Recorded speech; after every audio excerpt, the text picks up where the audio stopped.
doing? Oh, going to bolt. Bruh.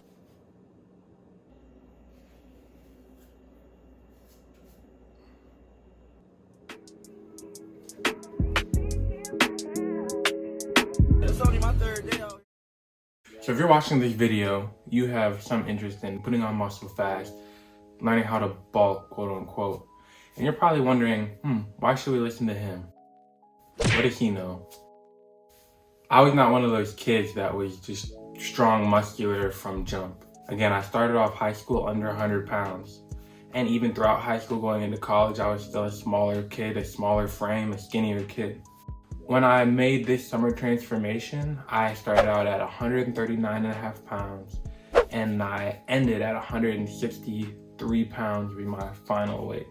And that was all throughout one summer. So I'm gonna break down this process into 3 main keys. First, nutrition. Second is training. And third is going to be supplements. So the first key I'm gonna talk about is nutrition. The first thing you wanna take into account when trying to put on muscle is your calories in versus calories out. You wanna make sure that you are in a caloric surplus, and you want to make sure that you are at least 300 calories above your maintenance calories. So what does this mean? Everyone has a set caloric maintenance where if they eat that number of calories and do, let's say, a consistent number of activity, well, they will stay the same weight. So to be able to maximize muscle gain and maximize the bulk, you want to make sure that you are in a surplus, but you want to make sure you're in a surplus consistently. The next thing that you want to take into account is your macros, and more specifically, your protein. You want to consume 0.8 to 1 gram of protein per pound of body weight. Make sure you get enough protein, like the building block of muscle building. If you take a 100-pound individual, so me in high school, you want to consume around 80 to 100 grams of protein per day. And there is some debate whether it's 0.8, 1, 1.2. However, from my experience, 0.8 to 1 is a good safe number to maximize muscle building. The next thing is tracking your calories. So when I first made the transformation, a lot of people would ask me, "Hey Vince, what did you do? What is your workout routine? What are your training split? What are your favorite exercises?" And while that training is important, a lot of times it does come down to your nutrition if you're trying to bulk. So I would always say it's really about eating. Like, you want to make sure that you're in a caloric surplus. You want to make sure that you're eating enough. Like, oh, I already do that. I already eat a lot. I already eat so much.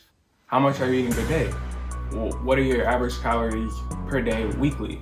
And if that's not working for you, maybe you need to bump that up a little bit. The problem a lot of the time is 9 times out of 10, these individuals are not tracking their calories. Again, when I did this bulk over the summer, I used MyFitnessPal almost every single day, and I would put in everything from breakfast, lunch, dinner, snacks, drinks, beverages, everything. And if I was gaining weight consistently how I wanted, I would stick to that. When I find I would hit plateaus, I would up my calories a little bit. And it was really that simple. MyFitnessPal is a great tool. It can put in your height, your weight, your goals, and a couple other things, and it will give you a goal macro, your goal calorie intake based on what your goals are. Now, I'm not gonna leave y'all hanging. I'm gonna give y'all a little trick, a little gem, something that I use as a skinnier guy, again, to help get to those calories. From my experience, and a lot of other people will tell you this, it's a lot easier to drink your calories than to eat them. So one thing that I would do almost every single day is I would make a shake. And in that shake, I would put in a banana. I would put in a scoop, maybe 2 of protein powder. I would put in oats, around a half cup. A cup of water, and I would put in a cup of milk. And I would put in, sometimes optionally, I'd put in a scoop of ice cream. And again, you can manipulate this to the way you like or the way you like the taste better.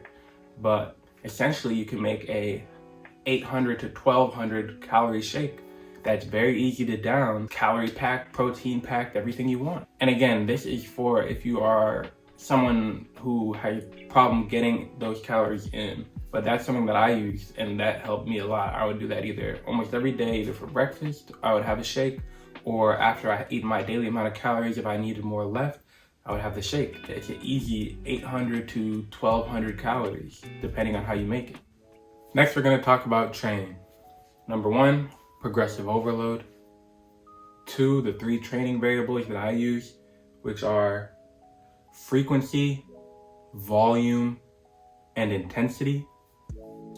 And lastly, choosing a workout split that works for you. So essentially, progressive overload is making sure that you improve on your workouts consistently. You want to make sure that you are maybe doing a little bit more weight, a little bit more reps, a little bit more effort from each workout to workout to workout. And the easiest way to do this, again, is to track your workouts, track what you're doing. When you finish your workout after each set, write down, okay, I did this many reps at this weight. And again, the summer where I made this transformation, I still have my original book from that summer. And I would scroll through it and I would just write down the RPE, the amount of sets I did, and the weight I was doing after each set. And this is a really easy way to ensure that you are applying progressive overload. A lot of the times people go to the gym and they will kind of freestyle it. That can work, especially when you're just starting off. You'll improve, you'll get gains, but a lot of times those people will hit plateaus. That might sound familiar to you. You hit a plateau and you're wondering why you're not improving. Well, again, one principle to use, start tracking your weight. Instead of doing 10 reps this week, I'm gonna do 11 next week. And if you apply progressive overload, it'll help ensure that you are avoiding those plateaus. Next, we got the 3 training variables: frequency, volume, and intensity. So from what I found and what the research has said for frequency is you wanna be able to hit each body part about 2 times per week. So for example, if you are doing a upper-lower split, you do upper-lower, upper-lower. You are hitting your chest 2 times in that week. You're hitting it in your first upper day and you're hitting it in your second upper day. Hitting each muscle group at least 2 times a week is ideal in terms of hypertrophy if you want to grow. Next, we have volume, and you want to be hitting 10 to 20 sets per week per body part. But when you start doing more than this, the quality of your weekly volume goes down, the quality goes down, it starts to turn to junk volume. And if you do too much, you actually start to overtrain. This is very individual. Some people need more volume to grow. Some people need less volume to grow. For example, for me, I know personally that my triceps and my hamstrings, I don't need as much volume on them to grow them or to get stronger at them. But for example, my back or my biceps can take a lot more volume in terms of needing to grow and how sore I get. Lastly, we have intensity. Now, intensity is something that is often measured in RPE or reps in reserve. And again, you want to be around, at a minimum, 2 to 3 reps from failure for the majority of your sets. So you're doing a dumbbell chest press and you're cranking out your sets. Let's say you do 3 sets of 10. On each of those hard sets, not counting your warm-up, that's what you're looking for. You want to be within 2 to 3 reps of failure.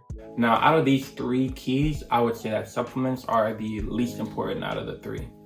But some of the supplements that I use are creatine, pre-workout, protein powder, and a multivitamin. Supplements are exactly what they're called, supplements. Supplements are used to supplement something. So if you're not getting sufficient protein intake, that's why you would use protein powder. It's just a supplement, making sure that you make an easier way to get enough protein. Especially helpful for vegan or vegetarian lifters that don't get as much protein from meats and fish and other kinds of things. You don't need protein powder. You don't need a protein shake to get gains.